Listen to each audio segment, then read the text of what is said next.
Introducción a las epístolas. ¿Te gusta recibir cartas? A mi hija le encanta recibir cartas en el buzón, por lo que ella escribe cartas en papel cuando la mayoría de personas han dejado de usar el método de correo tradicional para dar paso a mensajes digitales. Lo cierto es que produce una sensación agradable recibir una carta dirigida a ti, sabiendo que la persona ha pensado en ti con antelación y ha gastado el tiempo y el dinero en enviarla. La segunda parte del Nuevo Testamento es una composición de cartas escritas para diferentes iglesias o individuos, empezando en el tiempo del libro de los Hechos y continuando hasta el final del primer siglo. Estas cartas se escribieron en circunstancias diversas, algunas de ellas desde una prisión y otras en territorio hostil al Evangelio.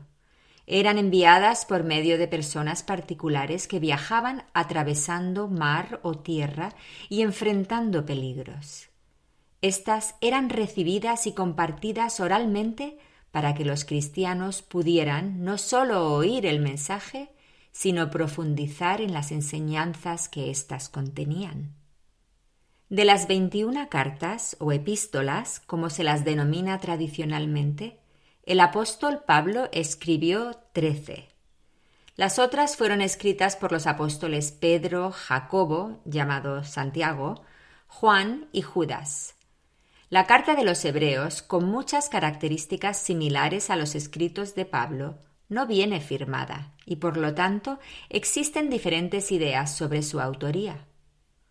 Hay cartas dirigidas a diferentes iglesias, como la mayoría de las de Pablo, las de Juan y la carta de Judas.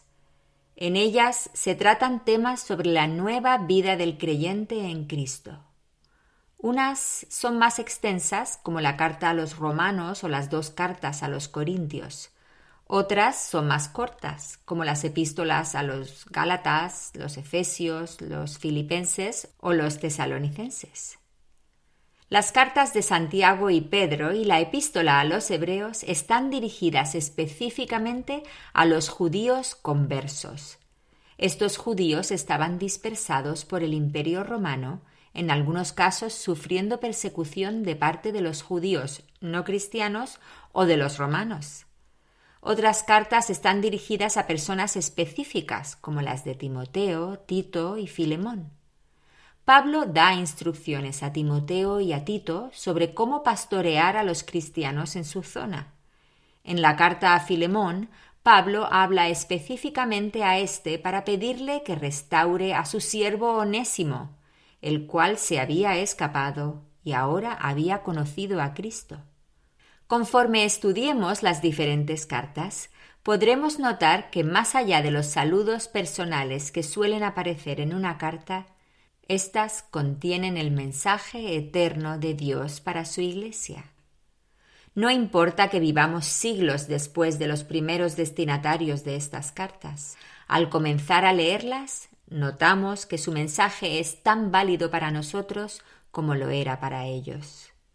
En la segunda carta de Pablo a Timoteo, éste le dice que toda la Escritura es inspirada por Dios y útil para enseñar, para redarguir, para corregir, para instruir en justicia, a fin de que el hombre de Dios sea perfecto, enteramente preparado para toda buena obra.